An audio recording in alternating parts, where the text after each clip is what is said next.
Free trade has never been free. Every country that built the theory of free trade did so after closing its own markets long enough to industrialize, and then opened everyone else's. That is not a conspiracy. It is a pattern so consistent across 2 centuries of economic history that calling it coincidence requires a level of willful blindness that most economists who teach comparative advantage in universities have somehow managed to sustain. Start with the theory. Because the theory is elegant and the theory is real, and understanding why it is real is exactly what makes understanding why it is insufficient so important.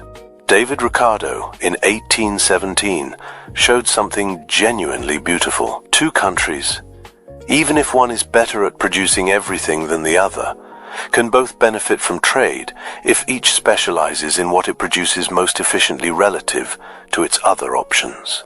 Portugal produces wine better than England and cloth better than England. But Portugal produces wine so much better than cloth that it makes sense to specialize in wine. Let England specialize in cloth and trade. Both end up with more than if each tried to produce everything itself. The math works, the logic holds. Specialization and exchange create surplus that neither country could produce alone. This is comparative advantage. One of the most powerful insights in all of economics. The principle is real, but here is what Ricardo's model assumes, and here is where the theory begins to separate from the world it claims to describe. The model assumes that the factors of production, the workers, the machines, the capital, stay inside the country. That England's cloth workers, if cloth production declines, shift to other sectors. That the gains from trade distribute across the domestic economy. That both trading partners begin from roughly equivalent positions. That the terms of trade emerge from mutual negotiation between equals.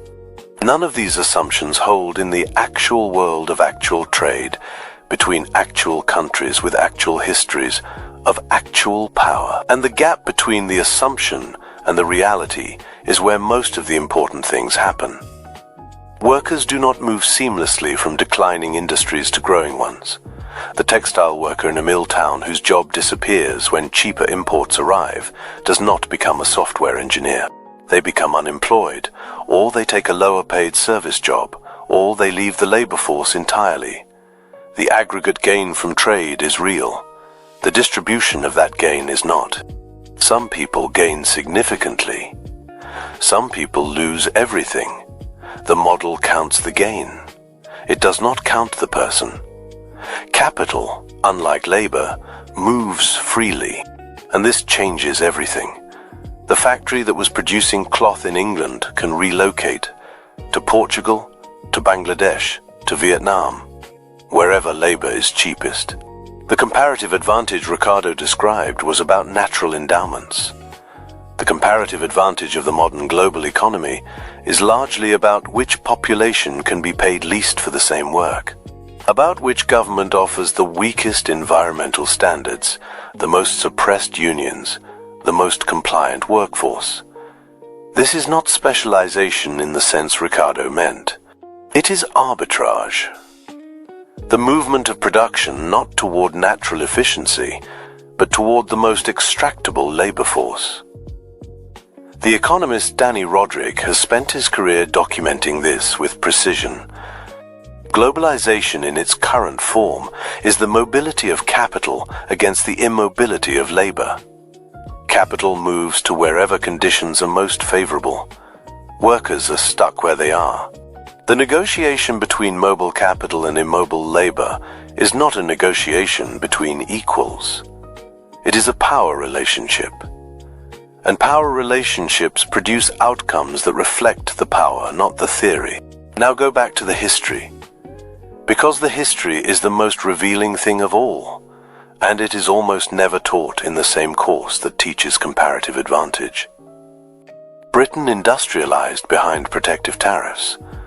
The British textile industry did not outcompete Indian textile production in a free market.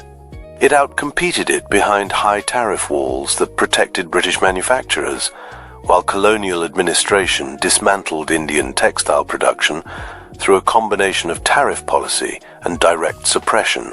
India, which had been one of the world's premier textile producers for centuries, was systematically deindustrialized to become a market for British manufactured cloth and a source of raw cotton. This was not trade. It was the imposition of a trade structure through political and military power. And it was called commerce. The United States industrialized behind some of the highest tariff walls in the world throughout the 19th century. Alexander Hamilton's report on manufactures explicitly argued that infant industries required protection from established foreign competition to develop. Abraham Lincoln was a protectionist. The industrial economy that made the United States dominant in the 20th century was built behind walls that free trade theory says should never have existed. Germany industrialized behind protective tariffs. Japan did the same. South Korea built its manufacturing base through state-directed credit, protected domestic markets, and explicit industrial strategy that would be illegal under the current rules of the World Trade Organization. Taiwan followed the same path. China is doing it now at a scale that dwarfs all previous examples. The pattern is not ambiguous. Every country that has successfully industrialized in the modern era did so with significant state intervention, protection of developing sectors, and active industrial policy. And then, once industrialized, almost every one of those countries advocated strongly for free trade rules that would prevent other countries from using the same strategies they used. The ladder was climbed. The ladder was pulled up. And the pulling up was dressed in the language of economic principle. The economist Ha-Joon Chang called this kicking away the ladder, not as metaphor, as a description of actual policy. The rules of the current international trade order, enforced through the WTO, embedded in bilateral agreements, attached as conditions to IMF loans, systematically prevent developing countries from using the industrial tools that every currently wealthy country used to develop. The rules say, free trade now, for everyone, equally, regardless of where you are starting. Equal rules applied to unequal situations produce unequal outcomes. The foot race where everyone starts at the same line sounds fair. It is not fair when some runners have been training for a century and others have just been told to stop walking. Now go to the terms of trade themselves. Because even within the existing system, the prices at which things are exchanged between rich and poor countries are not set neutrally.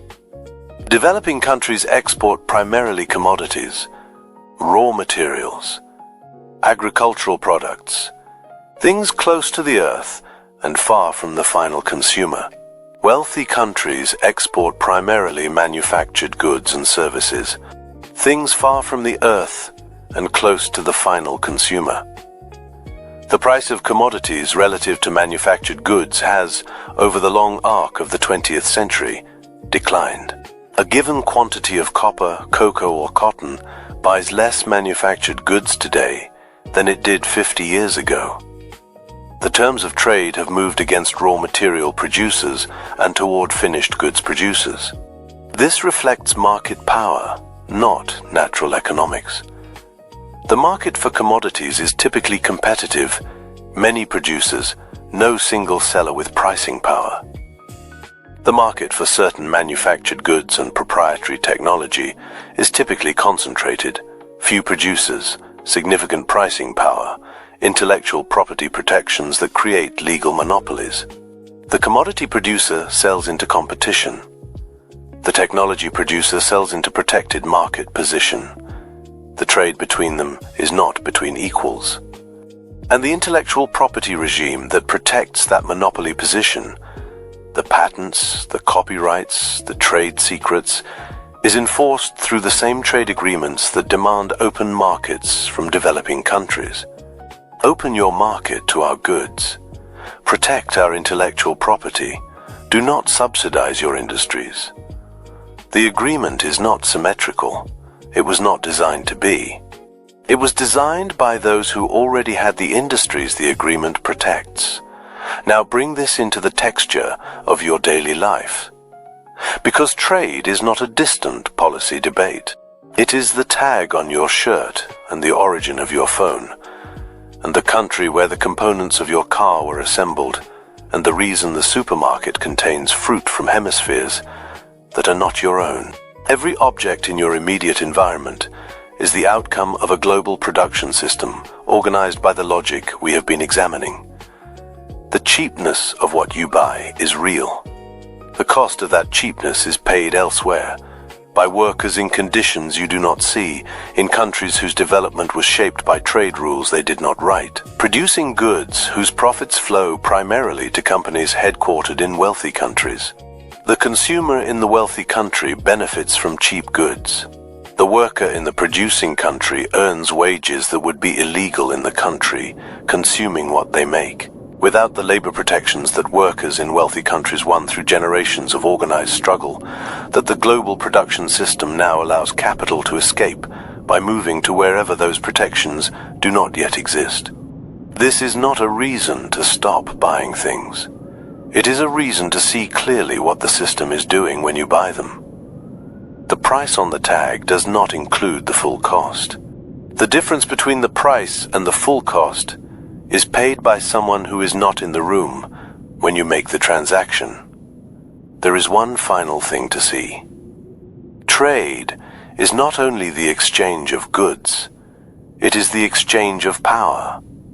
The country that produces what others cannot do without holds leverage that no military needs to enforce. China's dominance in rare earth minerals, essential components of solar panels, wind turbines, electric vehicle batteries, every technology the world is now scaling as fast as it can, is not primarily a trade fact. It is a geopolitical fact expressed through trade.